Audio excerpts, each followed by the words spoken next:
오늘은 십계명 강의 14번째 시간, 그리고 십계명 강의의 마지막 시간으로 거룩한 욕구로 채우라, 거룩한 욕구로 채우라 라는 제목으로 하나님 말씀 증거하도록 하겠습니다. 십계명은 언약 백성들의 삶에서 마땅히 드러나야 하고 드러날 수밖에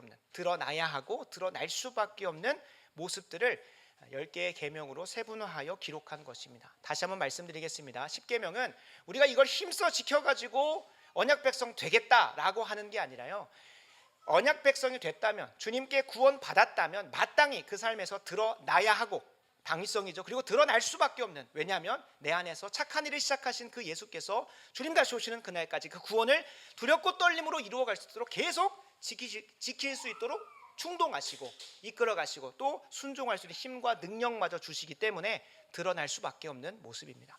그래서 십계명은 우리가 힘써 지켜야 되는 건 맞습니다. 그러나 언약 백성들이라고 한다면 그 삶에서 마땅히 드러나야 하고 드러날 수밖에 없는 것을 구체적으로 나누어 기록해 놓은 것입니다.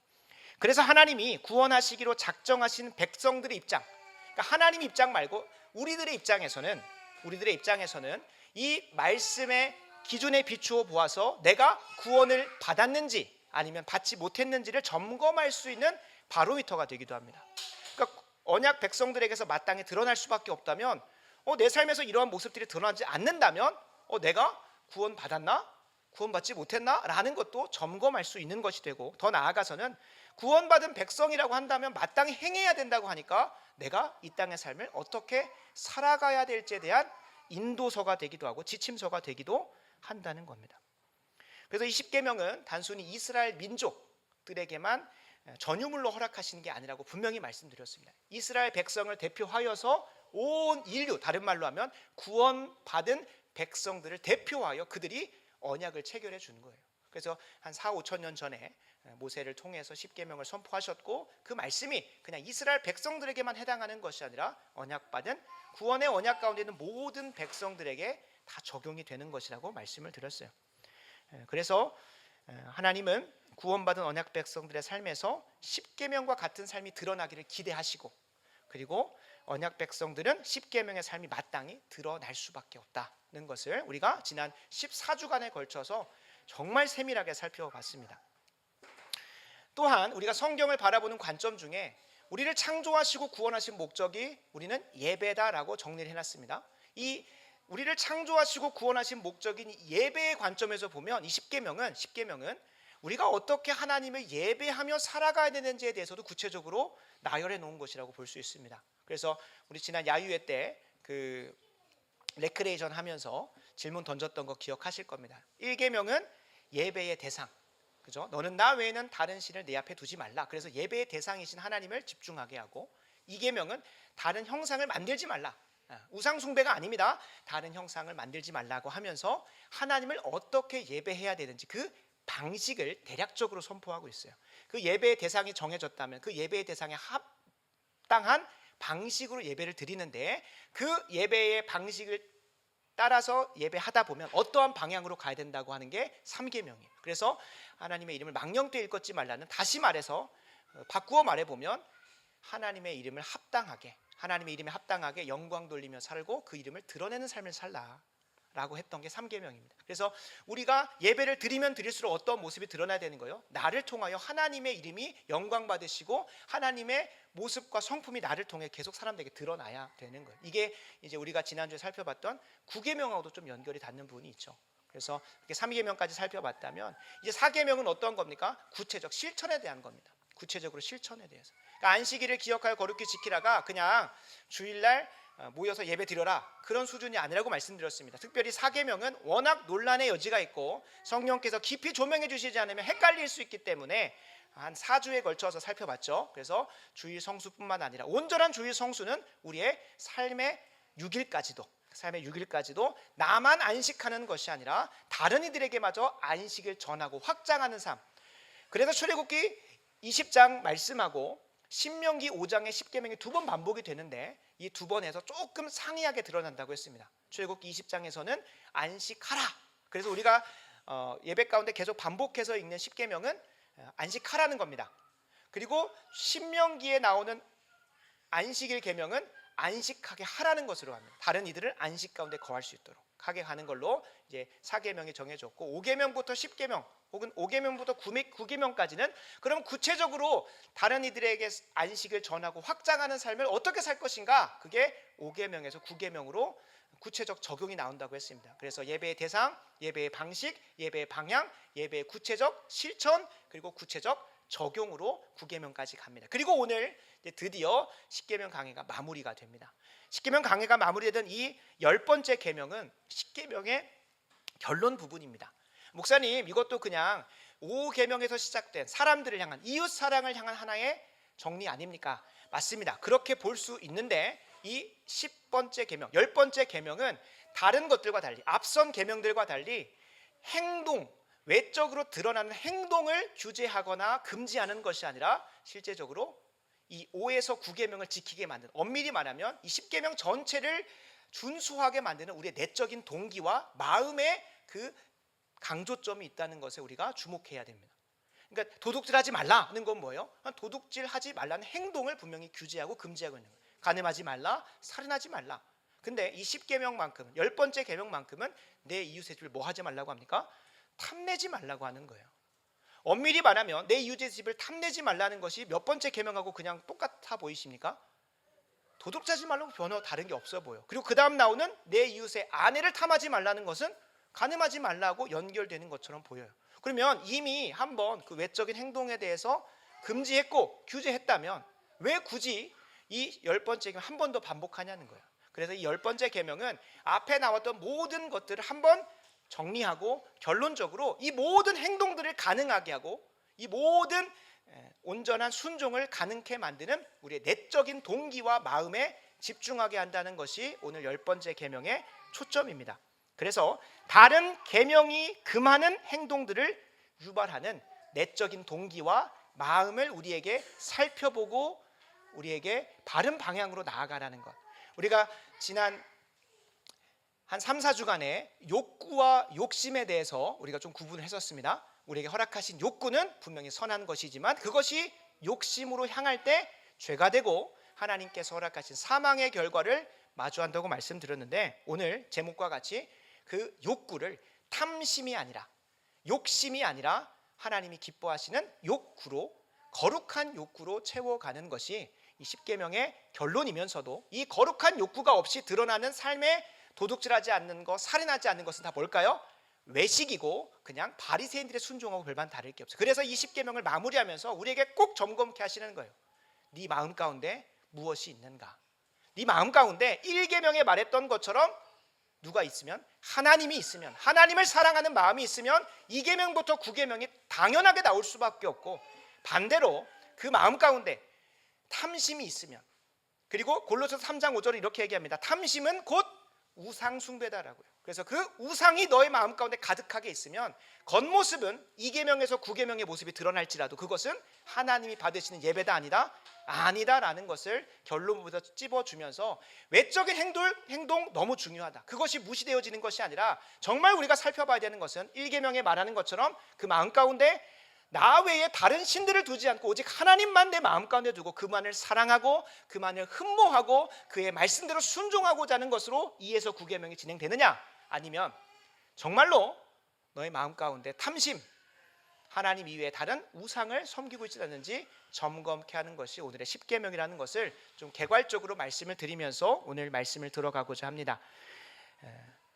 이렇게 10계명이 10번째 계명이 우리의 마음에 집중하는 이유는 누가복음 6장 45절에 이러한 말씀이 있기 때문입니다. 선한 사람은 마음에 쌓은 선에서 선을 내고 악한 자는 그 쌓은 악에서 악을 내나니 이는 마음에 가득한 것을 입으로 말하고 삶으로 나온다는 것입니다. 그래서 10계명은 이 10번째 계명은 우리 마음을 한번 살펴볼 수 있도록 우리 마음 가운데 정말 하나님이 있는지 아니면 하나님으로 포장된 내 우상에 있어서 겉으로는 예배 드리는 것 같아 보이고 겉으로는 언약 백성처럼 보이지만 속내는 시커먼 탐심으로 가득 차 있는지 아닌지 돌아보는 본문이라는 것을 기억하셔야 됩니다. 그래서 오늘 함께 10계명 준수와 예배의 성패를 좌우한다고 말할 수 있는 이 10계명을 지키느냐 안 지키느냐 혹은 예배의 성패를 좌우하는 10번째 계명을 살펴보려고 하는데요. 두 가지를 꼭 기억하시면서 오늘 말씀을 살펴봤으면 좋겠습니다. 첫 번째는 하나님보다 내가 더 갈망하는, 하나님보다 더 갈망하는 우상이 있는지 없는지, 그것을 발견하는 시간이 되기를 소원합니다. 그리고 거기에서 멈추지 않고 두 번째로는 그 자리에 온전히 하나님을 어떻게 하면 모실 수 있을까? 어떻게 하면 그 하나님을 내 그 탐심의 자리에, 그 탐심을 걷어내고 내 마음 가운데 있는 본능적인 욕구에 하나님을 사랑하고 하나님 뜻대로 살고자 하는 욕망으로, 갈망으로 채울 수 있는지를 한번 깊이 씨름하고 이 자리를 나아가는 우리 모두가 되기를 간절히 소원합니다. 그래서 하나님을 참되게 예배하여 마음과 외적으로 온전히 예배하여 주님께서 약속하시는 복과 형통과 은혜가 우리 매일의 삶에 펼쳐졌으면 좋겠습니다. 본문으로 들어갑니다. 오늘 본문은 바른 예배의 핵심인 마음, 욕구와 갈망에 대해서 구체적으로 다루고 있습니다. 서론에서 말씀드렸듯이 어떤 외적인 행동을 말하는 게 아니라요, 도리어 우리의 예배의 성패를 좌우할 수 있다고 하는, 이 자리에 앉아 있는 것도 중요하지만 그 이 자리에 어떤 마음을 가지고 있느냐가 정말 중요한 거잖아요. 그래서 우리의 마음 혹은 욕구 혹은 갈망을 좀 살펴볼 수 있게 하는 본문입니다. 표면적으로 보면 20장 17절에 다른 사람의 소유인 집이나 아내나 남종이나 여종이나 소나 나귀를 넘보지 말라 혹은 도둑질하지 말라 정도로 보여집니다. 그러나 이 본문을 두 개로 쪼개 가지고 적용하고 있는 천주교는 이 10계명을 죄송합니다. 10번째 계명을 두 개로 나눠서 지키거든요.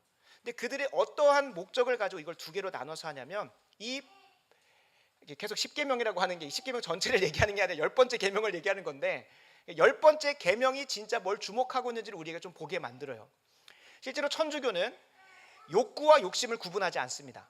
다시 한번 말씀드립니다. 천주교의 신학 안에서는 욕구와 욕심을 구분하지 않아요. 그래서 목사들은 뭐하지만 결혼을 허락합니다. 그러나 천주교는 그 성욕 자체가 무엇이기 때문에, 잘못된 것이기 때문에 사제들과 수녀들에게 독신을 교리적으로 적용해서 접목을 해요. 그러니까 정욕 자체를 욕구와 욕심으로 나누는 게 아니라 그냥 죄악시하는 거예요. 죄악시.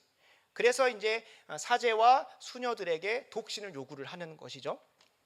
그래서 이제 그들이 그 정욕에 대한 그 집요함, 정욕을 어떻게 하면 이길 수 있을까를 고민해서 이 10계명을 두 개의 계명으로 나눴습니다. 나중에 뭐 천주교를 가보라고는 안 하겠습니다. 인터넷에 찾아보시면 그들의 10계명은 이 10번째 계명을 두 개로 나눠서, 하나는 네 아내를 탐하지 말라, 그리고 다음은 이제 네 아내다, 네 이웃의 아내를 탐하지 말라고, 다음은 네 이웃의 소유나 집을 탐하지 말라로 정리를 해놨어요.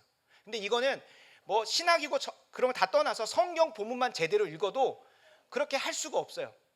실제로 그 천주교가 10번째 계명을 두 개로 세분화해서 지키는 게 정욕에 대한 어떻게든 이기려고 하는 열심으로 세분화했다는 견해도 있지만, 그러면 그들은 11계명이 아닐 거잖아요. 그래서 10계명으로 지킬 텐데 뭘 없앴을까요?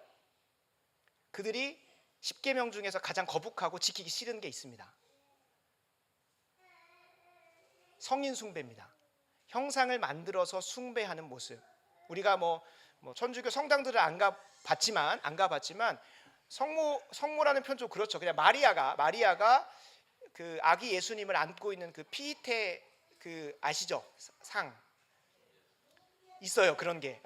근데 이제 마치 이제 그런 것처럼 하는 이런 성상들을 만들어 놓고, 우리는 성상이라고 하지 않습니다. 그냥 뭐 조각상이겠죠. 근데 그들 말로는 성상을 만들어 놓고 거기 안에서 막 믿음을 진작시키고 고양시키기 위해서 수많은 형상들을 만들어 놓습니다. 심지어는 누구까지도 예수님이나 뭐 마리아, 뭐 성경 인물도 아니고 누구마저도, 성인들마저도, 그 기독교 역사 가운데 뭔가 위대한 업적을 남겼던 성인들마저도 조각상을 만들어서 섬겨요. 그러니까 그들에게 있어도 몇 번째 계명이 어겨지는 걸까요? 원래 우리가 말하는 두 번째 계명이 어겨지니까 이걸 없애요. 그럼 뭔가 하나 또 추가해야 마치 10계명 같잖아요. 그래서 이 9계명과 10계명을 나눴다라고 보는 견해도 있어요. 그러니까 이제 뭐 어찌됐든 이 10계명은 어떤 행동에 대한 부분보다도 우리의 마음의 동기를 좀 주목하게 하는데, 실제로 그들이 틀린 이유가 두 가지가 있습니다. 첫 번째는 그 이 십계명이 선포되는 그 당시만 해도 아내는 하나의 인격체가 아니라 소유물이었습니다. 아내나 그 뒤에 나머지는 모든 부분은 집, 아내, 남종, 여종, 소, 나귀 이 모든 게 마지막에 나오는 소유라고 하는 것으로 구체화돼서 표현된 것일 뿐이지, 그들의 말은 뭐 이웃의 아내를 탐하는 그 간음이나 그 다음에 도둑질하는 걸 이렇게 좀 구분해서 한 것처럼 보이지만 그게 아니라 성경은 소유로서 이 모두를 다 포함하고 있는 것이고, 이 본문이 주목하고자 하는 것은 앞에서 이미 6계명 7계명에서 간음하지 말라, 도둑질하지 말라 얘기했는데 똑같이 동어 반복을 할 필요가 없어요. 그러면 우리가 주목해야 되는 건 뭘까요? 탐내지 말라는 부분인 거예요. 탐내지 말라. 우리 마음 가운데 있는 동기로 다른 것들을 탐하지 말라는. 근데 여기서 단순히 탐한다는 것이 그냥 우리 마음 가운데 뭘 부러워하고 시기하고 질투하는 그런 마음에 가는 도덕적 적용은 아닙니다. 십계명 전체가 말하고 있는 바 구원받은 언약 백성들에게 누구를 갈망하고 욕망해야 되는 것을 주목하게 할까요? 바로 하나님을 갈망하고 하나님을 욕망하고 하나님을 더 원하는 마음으로 가라고 이 십계명 마무리를 하는 거예요. 실제로 이렇게 이 탐심을 주님께서 금지하시는 이유가 있습니다. 사도 바울이 입술을 통해 이렇게 선포를 하셨습니다. 디모데전서 6장 10절인데요. 돈을 사랑함이 일만하게 뿌리가 되나니 이것을 탐내는 자들은 미혹을 받아 믿음에서 떠나고 많은 근심으로써 자기를 찔렀도다라고 얘기해요. 여기에 대상이, 그 탐심의 대상이 돈일 뿐이지 이것 또한 돈에 집중되어져 있는 게 아니라 그 마음가에는 탐심이 뭐 한다는 겁니까? 이것을 탐내는 자들은 뭐 하게 되냐면 미혹을 받아서 믿음에서 떠나고 더 나아가서는 많은 근심으로서 스스로를 찔러서 사망의 길을 걸어가기 때문에 이 탐심의 문제가 있는 거예요.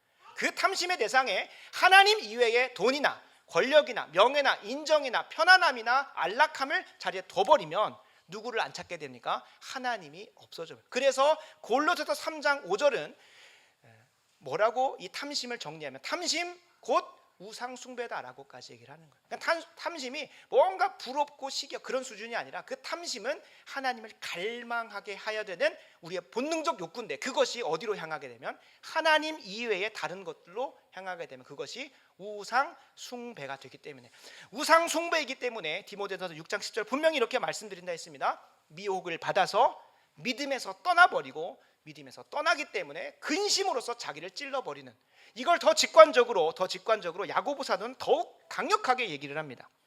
야고보서 1장 15절 우리가 잘 알고 있는 본문인데요. 욕심이 잉태한즉 죄를 낳고 죄가 장성한즉 사망을 낳느니라. 다른 표현이지만 동일한 내용을 이야기하고 있습니다. 탐심이 잉태한즉 죄가 낳게 되고 그 죄가 장성한즉 어디에 이르게 됩니까? 사망에 이르게 되는 거예요. 근심이 자기를 찌르는 자리, 사망의 자리까지 나아가는 거예요. 대표적으로 누가 있습니까? 아담과 하와가 그렇습니다. 하나님과 같이 되려고 하는 그 욕심과 탐심 때문에 뱀에게 미혹을 받습니다. 하나님과 그분의 약속에 대한 신뢰, 그 믿음에서 떠나버리고 어디로 가요? 에덴 동산에서 쫓겨나서 스스로 하나님 없이 살아내야 되는 사망 선고를 받게 돼요. 에덴 동산에 쫓겨나고 하나님 없이 홀로 살아야 되는, 그러니까 자기 근심으로 스스로를 찌르게 되는 사망의 음침한 골짜기를 걷게 되는 자리로 가는 거예요. 그 프로세스가 그런 거예요. 그래서 탐심을 주님께서는 20계명 마지막으로 한번 정리하시면서 이것은 결코 너희가 행해서는 안 된다라는 것으로 말씀하고 계시는 겁니다. 분명히 한 번 더 말씀을 드립니다. 욕구와 욕심을 구분하셔야 됩니다. 명예욕, 인정욕, 권력욕, 편리함에 대한 욕구, 성욕, 즐거움을 추구하는 욕구, 그것은 우리 기독교 신앙 안에서 잘못된 게 아닙니다. 그것은 본능적인 것이고 우리가 죄로 인하여 타락하기 전부터도 우리에게 허락하신 거예요. 아름다움을 추구하는 욕구, 멋짐을 추구하는 욕구, 그것이 없으면 하나님을 갈망할 그런 방향성이 없어지기 때문에 그렇습니다. 그러니까 우리에게 그건 당연한 욕구예요. 근데 그것에 대해서 어떤 방향으로 가느냐, 하나님의 말씀, 하나님을 더 욕망하고 욕구하고 갈망하느냐, 아니면 돈이나 혹은 권력이나 인정이나 편리함이나 이런 것을 가장 최우선 순위에 둬가지고 하나님을 후순위로 밀어두느냐, 그걸 주님께서 우리에게 마지막 10계명을 통하여 물어보고 계시는 거예요. 그래서 이 욕구를 하나님이 정하신 방향대로 정하신 선과 범위 안에서 사용하는가, 아니면 그것을 넘어서서 내 욕심을 채우고 내 탐심을 채우는 데 사용하는가. 그 선을 넘어설 때에 하나님이 정하신 질서가 무너지게 되고 이로 인하여 죄가 범하여지게 되고 이로 인하여 우리는 사망과 근심 가운데 거하는 것을 지난 수주간 5계명부터 9계명까지 살펴보게 됐었습니다. 하나님이 말씀하신 그 선을 넘어서는 것이 하나님보다 다른 것을 갈망하는 우상숭배와 탐심의 본질입니다. 다시 한번 말씀드립니다. 우상숭배와 탐심의 본질은 하나님이 말씀하신 선을 넘어서는 것, 그 넘어서는 것이 우상숭배와 탐심의 본질입니다.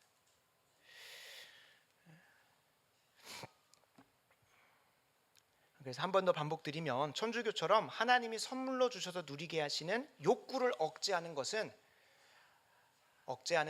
금욕이에요. 금욕은 결코 성경적이지 않습니다. 돈을 열심히 벌려고 하고 성실히 일해서 사람들의 인정을 받으려고 하고 이성을 보고 호감을 가지고 아름다움을 보면 뭔가 추구해 보려고 하는 것, 그것을 막는 것은 금욕이라고 다시 한번 말씀드립니다. 그것이 그 금욕하는 것이 마치 우상숭배나 탐심하고 싸우는 것이라고 동률적인 것으로 보시면 절대 안 됩니다. 이것은 디모데전서 4장 8절에 보면 약간의 유익은 있다고 합니다. 제가 읽어드리겠습니다. 디모데전서 4장 8절입니다. 육체의 연단은 금욕이죠. 금욕은 약간의 유익이 있으나 하나님이 기뻐하시는 뜻대로 하는 무엇? 경건은 범사에 유익합니다. 심지어 이 땅에서뿐만 아니라 저 땅에서도, 저 내생에서도 유익이 있고 약속이 있다라고 얘기를 해요. 그러니까 금욕으로 가는 게 아니라 우리의 경건은 뭡니까? 경건은 그 하나님께 주신 본능적 욕구를 하나님이 정하신 선과 방향대로 잘 사용하는 것. 그것이 지난 시간까지 살펴봤던 5에서 9계명에 나와 있는 거잖아요. 그죠? 이런 부분들을 우리가 잘 적용할 때 정말 큰 유익이 될 것입니다. 그래서 예수님은 우리의 그 욕구가 죄로 인하여 잘못된 방향으로 가고 있는 것을 다시 바른 방향으로 바꾸시려고 이 땅에 오신 겁니다. 우리가 구원이라고 하면 누군가에게 설명해 보라고 예수님이 나의 죄를 대신해서 죽으셨어요. 그래서 천국 가요. 그 수준으로 구원을 이야기하는 사람들은 정말 안타까운 겁니다. 이 욕구와 관련해서, 이 정욕과 관련해서 구원을 한번 이해해 보겠습니다. 갈라디아서 5장 24절에 이렇게 나옵니다. 그리스도 예수의 사람들은 육체와 함께 무엇을 그 정욕과 탐심을 십자가에 못 박았느니라. 예수 그리스도께서 십자가 지신 이유는 우리가 이 땅의 삶에서 하나님 뜻대로 살아갈 수 있는 길이 원래 있었는데 죄로 인하여 그것이 정욕과 탐심으로 잘못된 방향으로 갈 때 그것이 우리에게 근심이 되고 사망을 주기 때문에 다시 그 방향을 어디로? 하나님의 말씀의 방향으로 돌이키시기 위해서 십자가에서 죽으셨다는 것을 분명하게 이야기하고 있습니다. 십자가에서 우리는 그분과 함께 내 정욕과 탐심이 못 박아져서 더 이상은 하나님이 허락하신 그 분명한 욕구를 죄로 인하여 정욕과 탐심으로 향하는 게 아니라 하나님 말씀에 더 잘 순종할 수 있는 방향으로 가는. 그래서 우리에게 허락하신 구원은 도무지 우리는 하나님의 뜻을 알 수도 없었고 하나님 뜻대로 살아낼 수 있는 방법도 없었는데 예수님께서 우리를 위하여 하나님의 뜻대로 알 수 있게도 하시고 그 뜻을 살아낼 수도 있는 방향으로 바꾸시는 것. 그래서 로마서 12장 2절 이렇게 얘기합니다. 마음을 새롭게 함으로 변화를 받아. 그게 구원인 거예요. 그게 구원. 내 마음이 이전에는 하나님 뜻은 전혀 관심이 없다가 이제는 하나님의 뜻대로 살고 싶고 하나님 뜻대로 살고 싶은데 살지 못하는 그 처절함과 안타까움 때문에 주님 앞에 나와서 부르짖고 기도하는 자리로 나오게 되는 것. 그렇게 마음이 새로워지는 걸 위해서 예수님께서 이 땅에 오셔서 우리의 정욕과 탐심을 십자가에 못 박혀 죽이심으로 허락하신 은혜가 주님의 구원이라는 거예요. 마음을 새롭게 함으로 변화를 받게 하시려고. 돌 같은 굳은 마음이 제거되고 부드러운 마음으로 하나님 말씀에 더 잘 순종하고 싶어지는 마음으로 우리를 변화시키시는 사건이 구원인 거예요. 그래서 구원이라고 표현을 했을 때 예수 믿으면 천국 가요. 그거는 소위 말해서 너무 축약하다 못해 왜곡했다고 말씀을 드렸어요. 우리에게 허락하시는 구원은 다시 한번 정리합니다. 내 마음대로 내 욕구를 내 마음대로 사용했던 것이 그것이 사망과 근심의 골짜기로 우리를 이끌어 갈 때 예수 그리스도께서 이 땅에 오셔서 그 마음을 새롭게 하심으로 그 굳은 마음을 제거하고 새 마음을 주셔서 하나님 뜻대로 사는 것이 얼마나 좋고 아름답고 멋진 인생인지를 보여주게 하시는 것이 구원 사건이에요. 그래서 이 구원을 경험한 사람들은 어떤 삶을 살겠습니까? 이제 하나님 뜻을 더 알고 싶고 하나님 뜻대로 살고 싶고 그 살고 같은데 살아내지 못하는 것 때문에 하나님 앞에 기도하고 씨름하는 삶이 드러난다는 거예요. 그 씨름하는 삶의 모습을 집약적으로 정리한 게 십계명인 거예요. 집약적으로 정리한. 그래서 우리 언약 백성들은, 구원받은 백성들은, 예수 그리스도의 구원 사건으로 우리의 마음이 새롭게 된 사람들은, 정욕과 탐심이 십자가에 못 박혀 죽은 사람들은 이제 이전 것은 지나가고 새로운 피조물 되어서 하나님 말씀대로 사는 모습이 드러나는데, 그것이 이 십계명이라는 겁니다. 그래서 우리가 이 예배 시간마다 십계명을 함께 낭독하는 겁니다. 내가 과연 구원받은 자인지 한번 점검도 해보고, 내가 그러면 이번 한 주 구원받은 언약 백성으로서 어떻게 살아가야 될지 한 번 더 삶을 조정하고 집중하는 시간이 십계명 낭독의 시간인 거예요. 그래서 뭐 다른 교회들 안 하는 데도 많긴 하지만 원래 우리가 예배 때에 십계명 낭독을 해야 되는 것이 맞습니다. 그리고 그것에 비추어 보아 내가 좌로나 우로나 치우쳐 있는 부분이 있으면 성령의 도우심을 구하여, 주님, 더 이상 이 죄를 범하고 주님을 예배하지 않은 그 삶에서 다시 이 정도로 주님의 길로 돌아오게 하여 주시옵소서. 그렇게 기도하는 시간이 우리의 이 십계명 낭독과 회개하는 시간인 겁니다. 그래서 바라고 원하옵기는 이제 십계명 강해가 마무리되었으니 다음 주부터 십계명 낭독할 때 그냥 순서대로 그냥 읽는구나가 아니라, 우리가 이미 그 한 줄이 어떠한 의미로 우리에게 하나님께서 말씀하셨는지 다 배웠잖아요. 그러면 그 하나하나 읽을 때마다, 하나님, 제가 이번 한 주간 이런 삶을 살지 못했는데, 혹은 이런 삶을 살 수 있도록 도와달라는 고백으로 읽으셔야 됩니다. 사도신경도 그렇고 주기도문도 그렇죠. 그냥 주어진 시간이니까 그냥 그거 외우고 암송하고 끝날 게 아니라, 참 저에게도 좋은 거룩한 습관이 생겼는데, 주기도문으로 마무리할 때마다 그 기도 시간 가운데, 그 예배 시간 가운데 들었던 말씀과 했던 기도들을 그 한 문장 한 문장에 그 짧은 시간이지만 담아내고 묵상하려고 힘씁니다. 그리고 나서 그 예수 그리스도 이름으로 마무리할 때 마지막 끝날 때 어떻게 끝납니까? 주기도문이 나라와 권세와 영광이 아버지께 있습니다. 비록 이 기도가 끝나고 우리의 삶으로 마주하는 이 현장의 삶은 전혀 변한 게 없지만, 분명히 주님께서 이 기도 들으시고 나라와 권세와 영광이 아버지께 영원히 있음을 믿고 나아가는 나에게 소망이 되게 하시고 또 살아낼 수 있는 힘을 주실 거라는 믿음으로 기도를 마무리하고 가면, 이 기도가 그냥 오늘 기도했다, 기도 채웠다, 그런 수준이 아니라 당장 내게 맡겨진 삶을 살아낼 수 있는 힘이 되고 또 능력이 되고 도움이 되는 것을 경험하면서 기도를 마무리하게 됩니다. 그래서 우리가 이 십계명 강해가 마무리되면서 그냥 각 의미를 알았다, 이것 때문에 이제 내가 정죄함을 받으니까 이제 정죄함으로부터 자유케 됐다, 그게 아니라, 그럼 언약 백성으로서 이제 어떻게 살아가야 되는구나, 하나님께서 나의 삶 가운데 분명히 드러내주셨으면 하는 실제 모습들, 그것들을 좀 이 십계명을 가지고 더 깊이 묵상하는 자리로 우리가 나아갔으면 좋겠습니다. 이제 구체적으로 이제 내 안에 있는 우상들을 좀 점검했다면, 더 구체적으로 그러면 이제 하나님께서 우리 가운데 담아내시고자 하는 언약 백성들에게 기대하시는 삶의 모습이 이 십계명, 10번째 계명에서 어떤 모습으로 드러나야 되는지를 점검하고 말씀을 마무리하고자 합니다. 첫 번째는 자족입니다. 자족. 빌립보서 4장 11절 12절에 보면 이런 말씀이 있습니다. 내가 궁핍함으로 말하는 것이 아니니라. 어떤 형편에든지 나는 자족하기를 배웠노니 나는 비천에 처할 줄도 알고 풍부에 처할 줄도 알아. 모든 일 곧 배부름과 배고픔과 풍부와 궁핍에도 처할 줄 아는 이 일체의 비결을 배웠노라. 아멘. 디모데전서 6장 6절은 이것을 더 축약적으로 얘기합니다. 그러나 자족하는 마음이 있으면 경건은 큰 이익이 되느니라. 아멘. 아멘. 우리의 탐심이 하나님으로 채워질 때, 하나님을 갈망하고 욕망하게 될 때 어떤 모습이 드러나냐, 삶에서 구체적인 열매로 자족이 드러난다는 거예요. 자족이. 하나님이 내게 정하신 것에서 만족하고 그것을 가지고 힘써 충성하는 모습. 단순히 하나님께서 어차피 정하신 것이 있으니까 나는 뭐 어쩔 수 없어, 여기 있는 것, 그거는 운명론자들의 포기와 체념입니다. 그걸 자족이라고 하는 게 아니라 그거는 포기와 체념인 겁니다.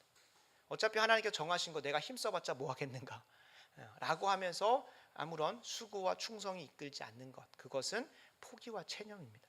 도리어 하나님께서 우리에게 유익이 되는, 그리고 우리 안에 우리의 탐심에, 우리의 그 욕구에 하나님을 참되게 담아두는 인생에게서 드러나는 모습은 자족이에요. 바로 사도 바울의 고백과 같이 배부르든 배고프든 풍부하든 궁핍하든 그 모든 것 하나님이 주신 것이라는 것을 받아들이고 그 안에서 충성하는 거예요. 그냥 그것을 받아들여서 그냥 어쩔 수 없어라고 자포자기하는 게 아니라 그 안에서 충성하다 보면 마태복음 25장에 나오는 것처럼 어떻게 됩니까? 충성한 자에게 하나님께서 더 많은 것을 주시고 더 많은 것을 맡기시는 그 여정을 걸어가는 거죠. 우리에게 주어진 것의 한계는 나는 모릅니다. 나는 지금 이 자리가 내게 주어진 최선이고 최고의 한계라고 생각할 수 있지만 하나님의 관점에서는 다르거든요. 하나님은 더 주실 수 있는데 더 많은 것들을 예비해 놓으셨는데 그거를 바라보는 자로 나아가지 않는 체념과 포기가 아니라 참된 신앙인, 하나님을 그 욕구와 탐심의 자리에 잘 넣어놓은 사람은 어떤 모습이 드러난다고요? 자족하는 모습이 드러난다는 것을 말씀드립니다. 그래서 사도 바울이 이렇게까지 고백하는 거예요. 내게 능력 주시는 자에서 내가 모든 것을 할 수 있다. 내게 능력 주시자 내가 모든 걸 할 수 있다. 그냥 주님이 함께 하시다 다 할 수 있다. 그런 고백 아니에요. 이 4장 11절 12절 그 자족의 고백 이후에 하나님이 내게 주신 것 안에서 나는 힘써 모든 것 다 하면 하나님께서 기뻐하시고 나는 그 안에서 만족할 수 있다고 고백을 하는 게 내게 능력 주시는 자 안에서 내게 능력 주시자 나는 모든 것을 할 수 있다라고 고백을 하는 겁니다. 하나님이 내게 맡기신 모든 것을 잘 감당할 수 있도록 주님께서는 필요한 것 다 주셨다라는 고백이 여기 담겨져 있는 것이고 당연히 그 자족하는 가운데 사도 바울이 힘써 사역을 감당했던 것처럼 우리도 그 힘써 사역을 감당하는 자리로 가는 것입니다. 두 번째는 성령을 따라 행하는 것입니다. 성령을 따라서 행하는 것으로 그 삶의 모습이 드러납니다. 갈라디아서 5장 16절 17절 이렇게 얘기합니다. 내가 이르노니 너희는 성령을 따라 행하라. 그리하면 육체의 욕심을 이루지 아니하리라. 우리가 탐심, 우상 숭배로 향하지 않으려면 뭘 해야 된다고 합니까? 성령을 따라 행하여야 됩니다. 육체의 소욕은 성령을 거스르고 성령은 육체를 거스르나니 이 둘이 서로 대적함으로 너희가 원하는 것을 하지 못하게 하려 함이니라. 실제로 우리가 앞서 살펴봤던 자족도요. 이 성령 충만, 성령을 따라 행하는 삶 가운데 자연스럽게 맺어지는 열매입니다. 그래서 갈라디아서 5장 22절 23절에 보면 이렇게 나옵니다. 오직 성령의 열매는 사랑과 희락과 화평과 오래 참음과 자비와 양선과 충성과 온유와 절제니 자족하게 되는 것이 성령의 열매로서 자연스럽게 드러나는 거예요. 그러니까 우리가 자족해야지 난 만족해야지 그게 아니라 무조건 성령을 따라서 행하고자 하는 자들에게서 무엇이 나올까요? 이 자족도 나오는 것이고 성령을 따라서 행하고자 하는 자들이 어떻게 하게 되냐면 육체의 욕심을 이루지 않는 탐심을 향하여 가지 않게 되는 방향으로 가는 거예요. 그래서 우리가 죄를 이기는 방법이 있다면 죄를 안 지어야지 하는 순간 죄를 묵상하고 또 짓고 있어요. 근데 그게 아니라 성령을 따라서 하나님의 말씀을 따라서 행하려다 보면 소위 말해서 죄 지을 시간이 없어져 버리는 거예요. 우리가 페트병 안에 물이 들어있다고 생각을 해보면 이 50% 물이 들어있고 나머지 50%의 이 공기를 빼내려고 할 때 이 형태가 보존된 상태에서 이 공기를 빼내려고 하면 어떻게 되겠습니까? 그냥 물을 넣으면 공기는 자연스럽게 빠지는 거예요. 그러니까 우리들의 인생에서 소위 말해서 죄 지을 시간도 168시간이고요. 일주일의 시간, 하나님의 뜻을 따라 행할 수 있는 시간도 아무리 많이 살고자 해도 168시간을 넘어갈 수가 없어요. 이 일주일의 삶 가운데. 그러니까 이 168시간을 죄 가운데로 그냥 내 육체의 욕심과 탐심에 내버려 둘 것인가 아니면 반대로 성령을 따라 성령 충만함으로 행하여 그 죄를 빼내고 도리어 하나님의 일들로 내 삶을 가득 채워갈 것인가. 그러니까 원리는 단순하다는 거예요. 내가 하나님 뜻대로 살아가려다 보면 자연스럽게 그 죄가 나를 주관치 못하는 자리로 가게 되는 거예요. 정말 바쁘면 죄 지을 시간도 없어집니다. 실제로 우리 이제 직장 생활 하시는 분들은 아시잖아요. 내가 젊었을 때에 게임 중독이었더라도 더 이상 아침 9시부터 6시에는 게임을 할 수가 있습니까? 없습니까? 없어져요. 왜요? 그건 내 시간이 아니기 때문에 그렇죠. 계약하신 우리 직장 상사와 그 직장의 시간이기 때문에 그 계약 조건 안에서 그 시간에 게임하면 이제 퇴사를 해야 하는 것이겠죠. 그러니까 죄 지을 시간들이 점점 더 사라져요. 그래서 성령을 따라 행하는 것이 죄를 이기는 방법이고 다른 말로 하면 육체의 욕심을 이루지 않기 위해서는 성령 충만을 갈급하시고 갈망하셔야 되는 거예요. 세 번째로 그 성령 충만을 또 이루기 위해서 우리에게 정말 구체적이고 실제적으로 허락하신 것이 있는데 그것은 묵상과 기도입니다. 아마 자족은 여러분 다 잘 아실 겁니다. 성령 충만, 당연히 알죠 라고 하실 수 있어요. 그러나 우리가 너무나 간단하고 이거 기본기라고 생각해서 놓치고 있는 게 있다면 묵상과 기도입니다. 성령을 따라 행하려면 오직 들은 것에서 하나님 말씀을 묵상할 때만 성령을 따라 행하게 됩니다. 우리가 성령을 따라 행할 때 요즘 직통계시나 이런 부분들을 우리가 경계해야 합니다. 그것은 너무 주관적으로 갈 수도 있고 너무나 이제 신비적으로 갈 수 있기 때문에 그것들은 좀 우리가 분별해야 됩니다만 주님께서 분명히 말씀하셨습니다. 진리의 성령이 오시면 오직 들은 것을 너에게 알려주고 깨닫게 하시고 진리 가운데로 인도하신다고 해서 우리가 어떻게 해야 될지 그 장래일을 가르쳐 주신다고 할 때도 앞선 일 내가 여기 넣으면 뭐가 되고 하는 그 미래 일을 가르쳐 주시는 게 아니라 하나님 뜻대로 어떻게 그 삶을 살아가야 되는지를 알려주신다는 거예요. 단적인 예로 우리가 결혼을 준비한다고 할 때 결혼을 어떻게 준비하는 것이 성경적인 것이고 하나님의 가르치심인지를 결혼하지 않은 당사자에게는 그것이 무슨 일입니까? 장래일 아니겠습니까? 어떻게 가는 것이 하나님의 선하신 뜻과 방향성인지를 진리의 성령께서 가르쳐 주신다. 그리고 성령께서는 오직 들은 것, 이 성경 이외에 넘어가 가지고 다른 것 하지 않기로 스스로 뭐 하셨을까요? 제한하신 거예요. 스스로 제한하신 거예요. 제한하시기로 요한복음 16장 13절이 분명히 이야기하고 있어요. 그렇다면 우리가 성령을 따라 행하기 위해서는 성령님 저에게 뭘 주시옵소서 그렇게 하고 있는 게 아니라 묵상하고 기도의 자리가 동시에 가야 되는, 묵상과 기도 없이 성령 충만하다 그 이상한 겁니다. 성령 충만이 아니라 귀신 충만일 수도 있고 다른 영의 충만일 수도 있습니다. 그래서 묵상과 기도의 자리가 결여된 상태에서 나는 성령으로 충만했다 다 거짓말입니다. 그리고 요즘 성령 사역 하신다 워낙 이단들이 창궐 하니까요. 유튜브에서도 수만 회 조회수가 뜨고 있고 막 구독자 많은 거 보면 그 안에서 말씀과 기도는 없어요. 그냥 성령의 이름으로 명하노니 선포한. 그러니까 그건 엄청나게 성령 모독하는 죄를 범하고 있는 모습들이에요. 그래서 우리가 분명히 해야 될 건 성령 충만, 그 열매로도 절제, 자족하기 위해서는 가장 첫 번째 단추인 묵상과 기도를 결국 게을리하시면 안 된다는 거예요. 잠언 4장 23절에 이런 말씀이 있습니다. 모든 지킬 만한 것 중에 더욱 네 마음을 지키라. 생명의 근원이 이에서 남이니라. 아멘. 아멘. 그래서 마음 지키라고 하니까 딱 그것만 떼와요. 그래가지고 막 어려운 일, 쉽지 않은 일, 낙심되고 좌절되는 일에서 그래 마음 지켜야지. 마음 지켜야 그래도 이 어려운 상황 타개할 수 있지. 그거는요, 여러분 유교나 다른 데서도 다른 종교에서 찾을 수 있는 내용이에요. 성경이 그거를 알려주려고 거기다 적어놨겠습니까? 실제로 잠언 4장 23절 앞부분에 보면 그 마음을 지키는 것이 무엇인지가 분명하게 나와요. 그러니까 앞에를 안 읽고 그냥 그것만 딱 가져 내가 읽고 싶은 대로만 읽으면 이렇게 돼요. 그러니까 성령을 무시하고 내가 읽고 싶은 대로 읽는 거예요. 잠언 4장 20절 22절을 제가 읽겠습니다. 내 아들아 내 말에 주의하며 내가 말하는 것에 내 귀를 기울이라. 그것을 네 눈에서 떠나게 하지 말며 내 마음속에 지키라. 그럼 뭘 지키라는 겁니까? 하나님께 내 삶에 가득 채워야 될 말씀의 묵상과 하나님의 말씀을 계속 가득히 내 마음까지 두라는 거예요. 마치 뭐처럼 소가 그 여물을 한번 먹고 계속 되새김질하면서 하루 종일 묵상은 아니죠. 하루 종일 소화해가지고 자신의 영양분이 되고 힘이 되는 것처럼 하루 왼종일. 그래서 시편의 기자는 뭐라고까지 고백합니까? 주야로 그 말씀을 묵상하라는 거예요. 그런 사람이 어떤 결과를 맞냐면 시편 1편 3절입니다. 그는 시냇가에 심은 나무가 철을 따라 열매를 맺으며 그 잎사귀가 마르지 아니함 같으니 그가 하는 모든 일이 다 형통하리로다. 이것이 묵상하는 자에게서 마땅히 맺어지는 열매로서 형통이고, 잠언 4장 23절이 말하는 생명의 근원이 이에서 난다는 게 무엇입니까? 하나님 말씀의 묵상이 내 삶 가운데 가득할 때에 내가 사망의 길로 가는 것이 아니라 근심이 나를 찌르는 잘못된 길로 욕심을 따라가는 게 아니라 성령을 따라 행하게 되고 하나님의 뜻대로 내 삶을 만들어가게 되는 것으로 가는 거예요.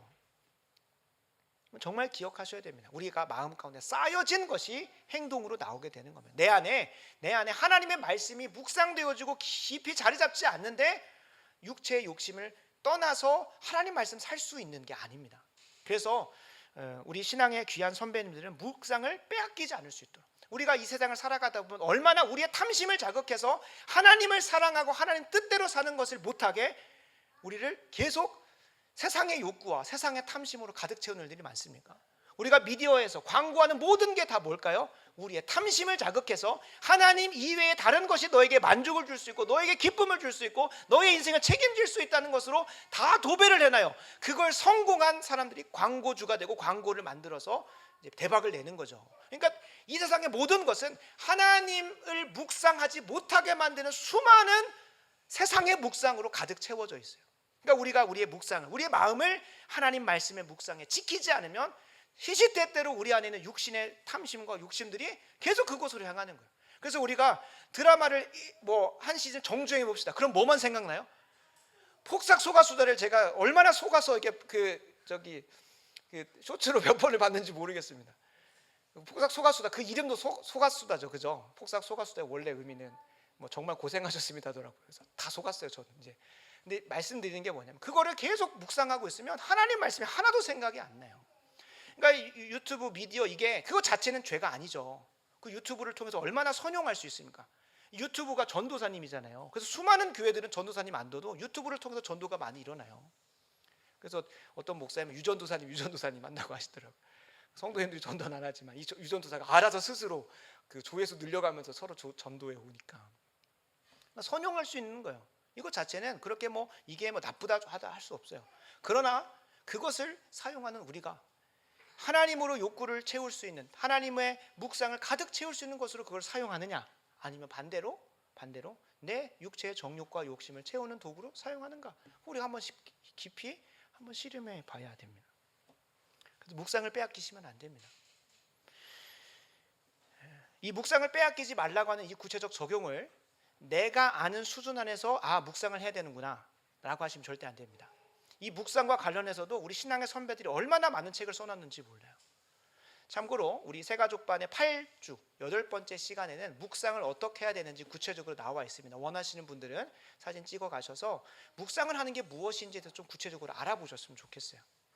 그냥 묵상을 하라고 하니까 하루에 성경 몇 장을 이제 매일마다 잘 읽어야겠다, 1년 1독 정도는 해야 되겠다, 근데 그런 수준으로 묵상을 가져가면 안 돼요. 묵상은 성경을 통로 삼아서 성경을 통하여 삼위일체 하나님과 그분의 사역과 거룩하신 속성과 성품을 묵상하는 거예요. 그러니까 묵상해야 되는 내용은 내가 오늘 어떻게 살아가야 될지 마치 오늘의 운세 펴는 것처럼 성경을 묵상하라는 게 아니라요. 성경은 묵상의 통로인 거예요. 성경은. 그러니까 성경, 저는 솔직히 말해서 성경을 몇십 독했다 정말 존경합니다. 근데 성경을요 이단들도 몇십 독해요. 이단들도 몇십 독 한다. 어떤 신학과 바른 신앙의 고백을 가지고 성경을 보느냐가 중요해요. 내가 원하는 대로 내 필요를 따라서 성경을 보고 있으면 오늘의 운세나 별반 다를게요. 그걸 하나님은 묵상이라고 말하지 않습니다. 그래서 진짜 우리가 묵상 빼앗기지 말아야 된다고 했을 때 내 삶에 삼위일체 하나님, 그분에 대한 묵상, 그분이 나를 위해서 행하신 사역, 그리고 그분의 속성과 성품을 내 삶 가운데 깊이 묵상하는 거예요.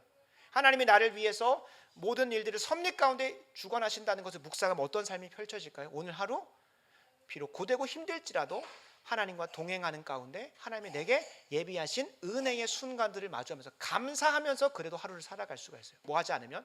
묵상을 빼앗기지 않으면. 오늘 이 시간도 하나님의 선하신 뜻 가운데서 나를 빚어가시고 이끌어가시는 것이라고 하면 비록 육신은 고되고 몸은 지치고 지금 당장 가서 침대에 눕고 싶은 마음이 절절할지라도 오늘 내가 마주하는 삶에 최선을 다할 수 있는 힘이 그 묵상으로부터 파고나는, 이게 네 마음을 지키라, 이것이 생명의 근원이 된다라는 거예요. 그런 사람이 시냇가에 심기운 나무가 철을 따라 열매를 맺는 거예요. 그 묵상을 빼앗기지 않는, 내 모든 삶의 순간에 성령을 소멸하지 않고 묵상을 깊이 가져가는 사람. 여러분 묵상 뺏길 일이 얼마나 많습니까? 그죠? 우리가 일을 집중하다 보면 묵상 빼앗기고 그냥 일에만 몰두해가지고 하나님 없이 나 혼자 그냥 외로이 하고 있는. 그래서 토마스 화이트라고 하는 신학자는 이렇게까지 얘기합니다. 묵상의 근원은 첫째 성경을 통하여 이 하나님을 묵상하는 거예요. 두 번째, 기독교의 실천적인 진리, 교리를 말하죠. 우리 신앙 서적들을 가지고 깊이 묵상하고, 세 번째, 섭리, 하나님께서 우리의 삶 가운데 행해 오셨던 섭리들을 한번 돌아보는 거예요. 너무 과거에 이렇게 매여 있으면 안 되겠지만 서로가 나눴던 그 간증 속에서 나에게도 동일한 하나님이 또 역사해 주시기를 기대하는. 네 번째, 우리가 매 주마다 듣는 설교를 깊이 묵상하는 것. 내 삶 가운데 하나님이 그 말씀대로 해주시기를. 제가 아침 기도회 때 항상 말씀드리는 거지만 아마 오시는 분들은 놀랍죠. 그 주에 선포됐던 말씀대로 성경 통독 본문들이 다 읽혀지고 그것이 이번 한 주간 계속 묵상할 수 있도록 마치 소가 여물을 되새김질하는 것처럼 월요일 날에도 꺼냈다가 다시 먹게 하시고 화요일 날도 꺼냈다 다시 먹게 하시고 너 그거 순종 안 할래 하면서 몇 번씩 계속 아침마다 우리를 채근하시고 강권하시고 이끌어 가시는 것을 여러분 경험할 겁니다. 꼭 이 자리에 오시라는 것도 맞지만 반대로 여러분들이 통독하실 때 주일 말씀을 시작으로 하여서 그 말씀의 렌즈를 가지고 그 한 주간의 삶의 말씀들을 한번 읽어보시고 순종해 보려고 한번 해보세요. 그러면 보이기 시작을 할 겁니다. 그 묵상을 잘 훈련하셔야 돼요. 묵상이 얼마나 어렵냐면 윌리엄 베이츠라고 하는 신학자가 이렇게 얘기합니다. 묵상하는 것은 마치 젖은 나무에 불을 붙이려고 애쓰는 것과 같다. 말씀드렸어요. 우리가 하나님 말씀을 제대로 묵상하려고 하지 않으면 그 다른 자리들을 육체의 욕심과 세상의 유혹들이 계속 치고 들어와요. 그러면 그 묵상을 빼앗길 수밖에 없어요. 그러니까 그냥 마른 나무까지도 불 붙이는 게 쉽지 않습니다. 그런데 젖어 있는 나무에 불을 붙이는 것과 똑같을 정도로 묵상을 하는 게 쉽지 않고 어렵다는 거예요. 그래서 이렇게까지 얘기해요. 인내하는 자만이 불을 지필 수 있다. 인내하는 자만. 그래서 실천적으로 부탁을 드리는 건 묵상하는 자리를 여러분 고정적으로 정해놓으시고 다른 것과 타협하지 않으셨으면 좋겠습니다. 고정적으로 정해놓으시고 우리 신앙의 선배님들은 항상 아침에 또 새벽에 그 시간을 마련해 놓고 내 스스로가 자신과 약속하면 무너질 걸 알기 때문에 새벽 기도의 자리로 모여가지고 또 이 자리를 지키고 그러면서 오늘 하루 물론 그 자리 지켰다고 해서 묵상했다고 치부하라는 거 아닙니다. 그 자리에 와서도 그냥 왔다 그냥 가면 아무 소용이 없어요. 그러니까 말씀 읽었다 몇 독했다 나는 신앙 서적을 그런데 그 묵상으로서 자연스럽게 드러나는 게 뭐예요? 1장 3절 시편 1편 3절에 나오는 것처럼 시냇가에 심기운 나무가 철을 따라 열매도 맺고 그리고 형통하는 하나님께서 부어주시는 복의 열매들이 분명히 있어야 되는 거예요. 그러니까 묵상을 했다고 하면 묵상에 성공했는지 안 했는지는 우리의 삶의 열매와 결과로서 드러나요. 내 마음 가운데 가득 쌓여진 그 하나님에 대한 묵상이 삶의 순종과 열매로 드러나야 되는 거예요. 내가 얼마나 묵상을 잘했는지는 내 삶의 순종과 열매로 확인이 되는 거예요. 그래서 부탁드립니다. 묵상을 빼앗기지 마시기 바랍니다. 그리고 이 묵상을 제대로 하기 위해서는 결코 우리가 잊지 말아야 될 것이 기도입니다. 묵상과 기도는 함께 가야 되는 겁니다. 데살로니가 전서 5장에 보면 쉬지 말고 기도하라는 본문이 있습니다. 근데 이 쉬지 말고 기도하라는 이유를 그냥 목사님들이 기도하도 안 하니까 쉬지 말고 기도하십시오라고 하는 게 아니에요.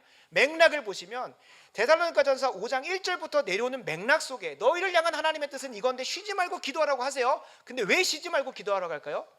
가만히 있으면 우리가 이 세상의 묵상에 잠자게 되고 영혼이 취하게 돼서 이 세상의 시대를 분별하지 못하여 그냥 깨닫지 못하여 멸망하는 짐승처럼 살게 되기 때문에 깨어있고 하기 위해서 정신 똑바로 차리기 위해서 쉬지 말고 기도하라고 말하는 거예요. 그러니까 우리가 묵상을 잘하려면 뭐 해야 될까요?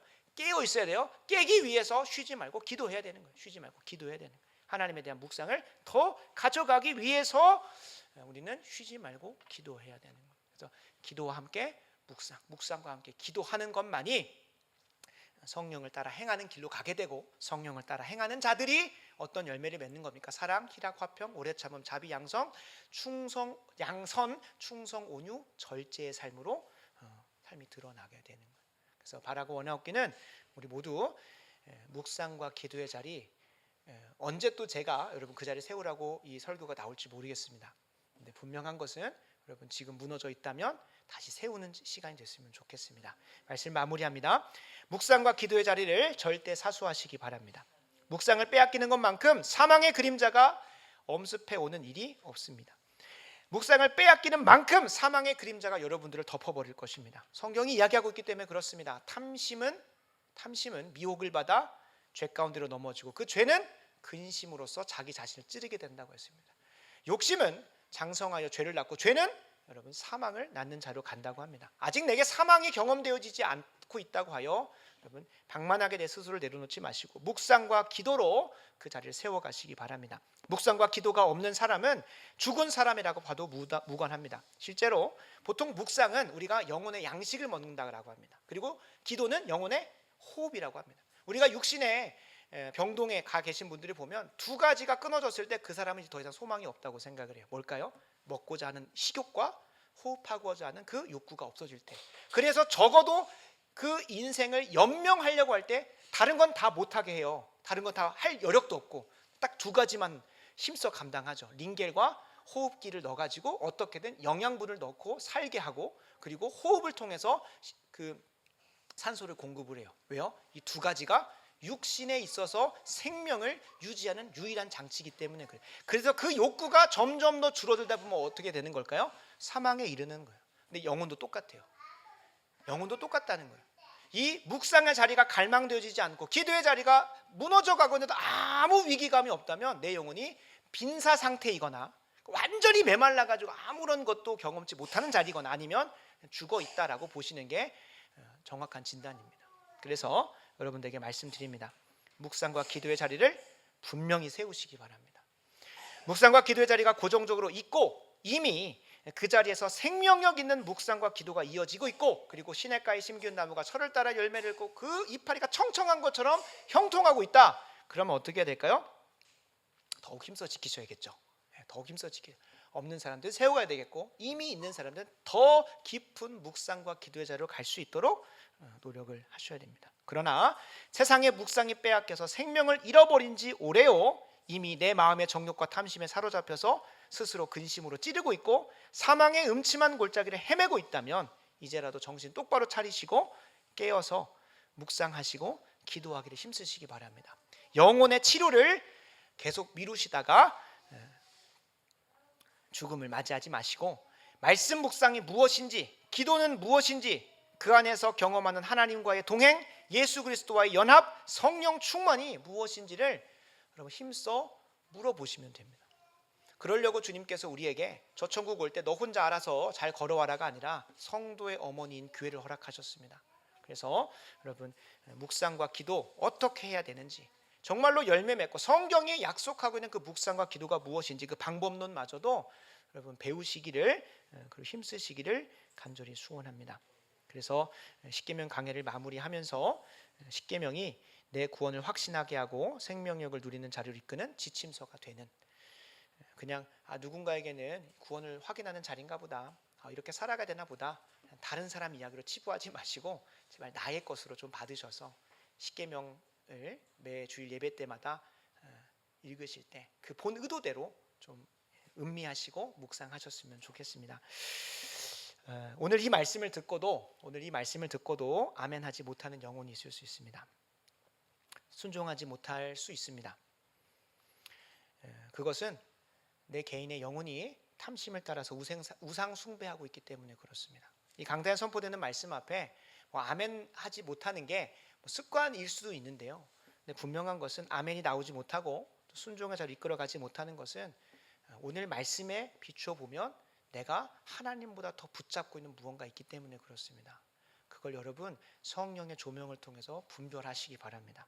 육신의 안락과 편안함에 대한 탐심이, 다시 한번 말씀드립니다. 육신의 안락과 편안함에 대한 탐심이 하나님 안에서 누릴 수 있는 평안함을 밀어내지 못하게 만드시기 바랍니다. 그 탐심에 지지 말라는 거예요. 육신의 편안함과 안락함 때문에 그 탐심, 그거를 추구하다 보니 하나님께서 허락하시는 그 풍성한 묵상과 기도의 참된 맛을 놓치지 말라는 거예요. 제가 우리 제자훈련생한테 항상 얘기합니다. 나도 금요기도에 오는 게 너무 힘들다. 아내한테 항상 얘기를 해요. 가기 1시간 전부터 가기 싫다 해요. 육신의 소욕이 그래요. 10시 반에 와서 기도하는 거 너무 힘듭니다. 근데 2시에 기도가 끝나고 나면 1시간 더 기도하고 갈까? 그런 생각. 내일 사역을 위해서 제가 빨리 집에 가려고는 합니다만 너무나 즐거운, 내 영혼이 기뻐 뛰기 때문에 너무나 즐거운 거예요. 그러니까 육신의 안락과 편안함의 탐심을 뭐 한 거예요? 승리하니까 하나님께서 형통과 복과 은혜를 부어주시는 거죠. 바라고 원하옵기는 육신의 안락과 편안함에 대한 탐심에 승리하시기 바랍니다. 또 한번 말씀드립니다. 내 물질의 풍요에 대한 탐심이 하나님이 예비하신 풍성한 삶을 맛보지 못하게 만들지 않도록 여러분 이 땅의 풍요나 즐거움에 대한 탐심을 꼭 내려놓으시기 바랍니다. 또 내 마음대로 살겠다는 그 탐심이 하나님이 예비하신 형통과 복을 발로 차지 못하게 여러분 꼭 내 마음대로 살고자 하는 마음 내려놓으시고, 이 강단 선포되는 것이 하나님 말씀에서 벗어나 있는 것이 아니라면, 이 본문에서 말하는 것과 벗어나 있는 것이 아니라면 여러분 아멘함으로 순종하셔서 탐심을 능히 이기시고 정말 십계명의 삶을 온전히 살아내는, 그래서 우리의 삶 가운데 가득했었던 근심과 울분과 절규와 한탄이 걷어지고 복과 형통과 참된 하나님의 은혜가 우리의 삶에 펼쳐져서 거기서 끝나는 게 아니에요. 나의 삶을 통하여 내 가정에 하나님의 나라가 임하게 되고, 나를 통하여 이 내 일터와 학교 가운데 하나님의 나라가 임하게 되고, 더 나아가서는 가능하시다면 이 나라와 민족 가운데 정말로 이것이 구원받은 자에게서 누리는 참된 형통과 복이라는 것을 여러분들의 존재만으로도 보여주는 은혜가 우리 모두에게 있었으면 좋겠습니다. 기도하겠습니다. 아버지 하나님, 우리에게 일평생 붙들고 갈 귀한 십계명 강해를 허락해 주신 것 감사합니다. 각 사람 안에 가득한 탐심과 우상들을 분별할 수 있도록 하여 주시옵소서. 우리를 근심과 사망으로 이끌었던 탐심을 온전히 뿌리 뽑을 수 있게 하나님을 향한 거룩한 욕구로 성령 충만함으로 내 삶을 가득 채워 주시옵소서. 특별히 이 시간 우리를 잠들게 했던 사단 마귀의 계략에서 이겨내서 매일의 묵상과 기도를 회복하게 하시고, 이를 통하여 성령 충만케 하시고 성령 충만을 통하여 성령의 아름다운 자족의 열매를 맺는 그런 은혜가 우리 모두에게 있게 하여 주시옵소서. 예수님의 이름으로 간절히 기도드리옵나이다. 아멘.